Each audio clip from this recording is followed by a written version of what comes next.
Halo semuanya, selamat datang di segmen analisa. Ada sebuah peristiwa yang sangat menyedihkan sekali terjadi di Indonesia, di mana ada seorang anggota TNI berusia 23 tahun atas nama Prada Luki Capril Saputra Namo yang meninggal dunia di rumah sakit setelah beberapa hari itu dirawat, pertama di puskesmas, kemudian dirawat juga beberapa hari di rumah sakit di RSUD Air Ramo dan meninggal pada 6 Agustus 2025. Ada beberapa peristiwa dugaan penganiayaan yang dialami oleh Prada Luki ini. 8 kali mencoba untuk menjadi anggota TNI berdasarkan keterangan dari orang tuanya. Tapi di akhir usianya pada saat dia diterima dengan batas usia 23 tahun dan baru 2 tahun ini bertugas di Batalion Teritorial Pembangunan TP834 Wakangamere, Nageko, Nusa Tenggara Timur, lantas diduga dianiaya oleh 20 seniornya. Apa yang menjadi motif kenapa mendiang ini diperlakukan tidak pantas? Bahkan foto-foto sekarang yang beredar di sosial media, nanti aku posting ya di Instagram storyku di Anjasa Semara untuk menunjukkan bagaimana kondisi terakhir yang begitu menyedihkan. Dari keterangan keluarganya, bagian badan memang nggak bisa dibohongi teman-teman.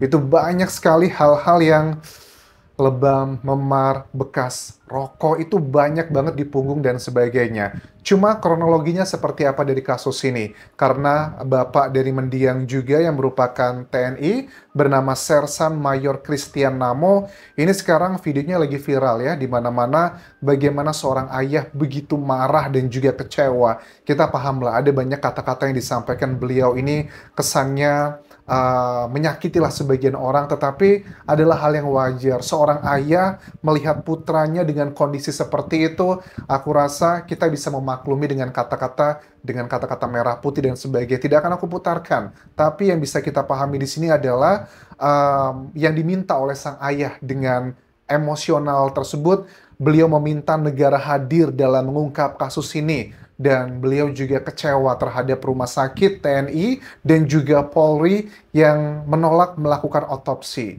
Kita udah paham sih, ada salah satu keterangan dari pihak TNI mengatakan bahwa untuk dilakukan otopsi yang seperti itu harus mendapatkan surat perintah penyidikannya. Ya secara undang-undang mereka memang betul, tetapi mungkin ada sesuatu hal yang menurut aku juga harusnya dilakukan yang lebih manusiawi begitu. Tapi oke lah, kita bahas kronologinya dulu teman-teman. Jadi kronologinya ini adalah diawali beberapa hari sebelum dirawat di rumah sakit. Jadi dari mendiang Prada Luki Capril Saputra Namo ini, itu tanggal 2 Agustus 2025 sudah sempat dibawa ke puskesmas tempat. Tetapi karena sudah nggak bisa lagi ditangani di puskesmas tersebut, akhirnya dirujuklah ke rumah sakit. Di rumah sakit tersebut sempat dirawat beberapa hari, namun pada akhirnya di hari Rabu 6 Agustus 2025 itu sudah tidak bernafas lagi. Ada orang tuanya yang juga datang ke sana, ibunya, ada ibu angkat juga di sana, menceritakan tentang apa yang terjadi. Jadi selama beberapa hari terakhir tersebut di awal Agustus 2025 dan juga akhir Juli 2025, dia ini diperlakukan tidak pantas oleh 20 dugaannya seniornya di sana. Ada yang menggunakan tangan untuk membegitukannya, ada juga yang menggunakan selang. Nama-namanya sudah ada ya, ke-20 orang terduga tersebut, tetapi yang menjadi salah satu kecerdasan nih menurut aku ya, ini I don't know ya, kecerdasan atau yang istilah lainnya aku buat lebih halus. Karena ini kan tidak immediately berpulang gitu loh. Jadi kan sempat dirawat di rumah sakit. Nanti pasti apakah ini jatuhnya adalah nanti yang berencana atau spontanitas atau penganiayaan. Padahal kalau kita lihat dari keterangan sang ayahnya meminta dari pihak terkait untuk melakukan hukuman yang maksimal, yaitu diberhentikan ataupun juga diberikan hukuman yang juga mati begitu. Tapi ini kayaknya jujur agak berat sekali kita melihat dari peristiwa ini. Cuman ada beberapa hal yang disampaikan dari Ibunda Sepriana Paulina Mirpe yang mengatakan bahwa saat datang ke rumah sakit menjenguk putranya, dikatakan bahwa putranya memang sempat sadar ya pertama waktu dijenguk itu, dan dia hanya teriak-teriak kesakitan, mengerang, mengaku katanya dicambuk, kemudian dia lari ke balkon. Nah, dugaannya dengan yang kata-kata terakhir tadi itu digunakan selang untuk melakukan hal tersebut. Makanya nggak heran, keterangan dari ayahnya sendiri, Sersan Mayor Christian Namo di sejumlah media, ada banyak luka-luka yang misalnya nih ya, kayak ada memar, lebam, terus juga ada kayak tusukan di kaki, dan juga di belakang tubuhnya, dan banyak lagi yang sangat mengerikan lah. Aku nggak mau deskripsi lebih detail. Kemudian juga ada satu hal yang ngebuat ibunya itu nggak bisa menahan air mata. Ibunya itu bilang meminta maaf di depan kondisi putranya yang sudah tidak lagi bernafas. Bapaknya juga sama, meminta maaf dan nangis bahwa mohon maaf nak, tahu begini gitu ya, tidak akan memaksamu untuk menjadi anggota TNI gitu, karena 8 tahun atau 8 kali mencoba begitu untuk menjadi anggota TNI, akhirnya di percobaan yang terakhir ini dan kesempatan yang terakhir baru dia menjadi anggota TNI, tetapi ternyata itu malah mengantarkan dirinya untuk ke posisi yang seperti saat ini. Ini salah satu cuplikannya teman-teman.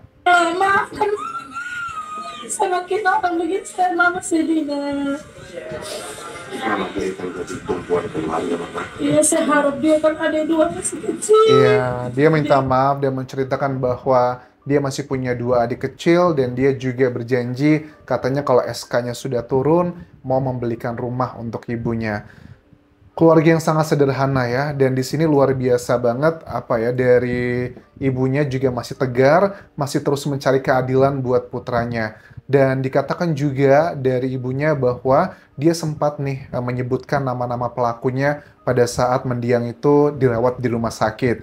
Nama-namanya itu ya bukan cuma 4 orang katanya, tapi adalah sekitar 20 orang. Siapa aja nama-nama dugaannya tersebut yang ini disampaikan dari ibundanya pada saat dia mendengar langsung dari putranya pada saat masih bernafas di rumah sakit.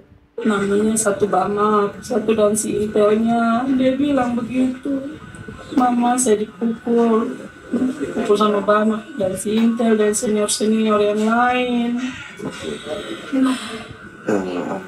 Ya, itu adalah salah satu atau beberapa nama-nama yang diduga melakukan kekerasan tersebut. Tapi kita juga paham sih, ini kan sebuah institusi militer ya, pasti juga keras hidup di sana. Cuman kan kalau sudah sampai ke arah sini, menurut aku ini sudah nggak benar. Dan kita paham, bagi seorang junior, nggak gampang gitu bisa melarikan diri karena ada beberapa bagian di kronologi awal sebenarnya mendiang ini udah sempat kabur, sudah sempat melarikan diri, tapi akhirnya ditangkap lagi. Yang buat aku penasaran, kesalahan apa sih yang dilakukan dari mendiang ini? Ya, aku tahu sih ada beberapa media yang sudah mulai memberitakan terkait dugaan kesalahan mendisiplinkan seorang mendiang itu gara-gara apa. Dugaannya adalah melakukan tindakan yang sensitif yang menyimpang. Tetapi ingat, mendiang itu sudah berpulang. Jadi orang bisa ngomongin apa aja dan mendiang cuma diem doang gitu loh. Karena ya sudah berpulang, jangan sampai ini orang sudah dihabisi, karakternya juga dihabisi. Jadi menurut aku seandainya pun memang betul dari beberapa narasi media yang mengatakan adalah ada dugaan yang motifnya adalah melakukan hal yang menyimpang tersebut, kemudian dibegitukan sama seniornya, aku rasa kan di aturan dari TNI juga punya tuh SOP-nya. Kalau ada pelanggaran A, B, C, dan D itu kan sudah ada. Ngapain melakukan penghakiman seperti ini? Kemudian juga statement ibunya bilang bahwa anak saya itu kayak mati sia-sia gitu loh. Kalau meninggalnya itu di perang kan bangga ya, membela negara. Lah ini meninggalnya di barat oleh dugaan senior-seniornya. Mati di medan perang saya terima, itu tugas dia, bela negara, bela bangsa. Ini mati sia-sia di tangan senior. Proses mereka pecat, bila perlu hukuman mati. Ya mama dapat informasi ada berapa? Ya, kalau ngelihat dari kronologi awal sampai sekarang ini kayaknya agak, mohon maaf nih, kita kan bukan bermaksud tidak empati ya, cuman harus dibuktikan adalah adanya yang berencana. Kalau memang ini mau dibawa ke hukuman maksimal, harus dicari alat-alat buktinya. Kita tahu ini bakal pengadilan militer ya, berbeda sama pengadilan buat masyarakat sipil biasa. Ya, paling tidak ada persamaannya. Harus ada 2 alat bukti yang kuat untuk mengkategorikan ini ada direncanakan. Karena kalau spontanitas menghabisi seperti itu, hukumannya kan 20 tahun penjara, 15 tahun penjara. Tapi kalau yang berencana, ada jeda untuk merencanakannya, itu hukumannya bisa seperti yang diharapkan keluarga. Bahkan at least seumur hidup itu juga bisa. Tetapi kalau melihat dari awal kronologinya, sempat dirawat beberapa hari di rumah sakit, nah ini apakah ada niat nih dari para seniornya untuk menghabisi atau cuma memberikan disiplin tetapi kebablasan? Nah, ini adalah bagian-bagian yang sifatnya udah kualitatif ya. Harus ada kuasa hukum yang ngebantu untuk melihat, untuk mencari deliknya, mana kira-kira poin-poin yang bisa ada ditemukan rencananya. Dari ke-20 orang yang terduga menjadi bagian dari pelaku ini, pasti juga ada peranannya masing-masing. Ada yang mungkin yang tugasnya cuma ngebantu, atau yang cuma pakai tangan, atau pakai selang, atau yang menyiapkan, atau yang menangkap. Pasti dari 20 orang ini ada peranannya masing-masing. Ini pun juga ada keterangan dari Kolonel Infantri Chandra, Kepala Penerangan Kodam 9 Udayana, yang mengatakan bahwa kasus ini sedang ditangani secara intensif di Sub Datasemen Polisi Militer Kupang. Belum bisa dipastikan katanya berapa orang yang terlibat, tetapi media-media sekarang sudah menyebutkan nama-nama, dugaannya ada 20 orang, dan alibi yang bisa diduga akan dikatakan oleh para terduga pelaku ini adalah karena masalah mendisiplinkan dengan motif yang dikatakan di awal tadi adanya perilaku seperti itu. Tapi apakah itu benar atau enggak, ada buktinya atau enggak, kalau cuma sekedar keterangan dari terduga pelaku, aku rasa nggak bisa dipercaya 100%. Kalau dalam dunia hukum itu, untuk mengkategorikan satu hal itu fakta, harus ada 2 alat bukti yang kuat. Ada 5 jenis alat bukti: keterangan saksi, keterangan ahli, keterangan terdakwa, petunjuk, dan juga surat. Mana buktinya kalau ada hal seperti itu? Kalaupun ada hal seperti itu yang kategori sensitif, toh juga dari pihak TNI punya aturannya sendiri, tidak serta-merta dibegitukan. Sekali lagi aku turut berduka cita untuk keluarga besar dari mendiang Prada Luki Capril Saputra Namo. Mudah-mudahan ada keadilan buat mendiang. Dan ini bukanlah kali pertama kasus yang seperti ini. Di beberapa tahun sebelumnya pun juga ada yang seperti ini dan kesannya menghilang begitu saja. Mudah-mudahan ya institusi TNI itu memberikan contoh dan juga teladan bagi masyarakat Indonesia. Kalau ada oknum-oknum yang nggak benar, itu akan diterabas, akan diberikan hukuman yang seadil-adilnya. Terima kasih sudah menonton. Sampai ketemu lagi di video berikutnya. Tinggalkan like dan juga komen. Subscribe channel YouTube ini, follow Instagram, Facebook pageku, dan juga akun TikTok Dian Jasa Semara. Sampai jumpa.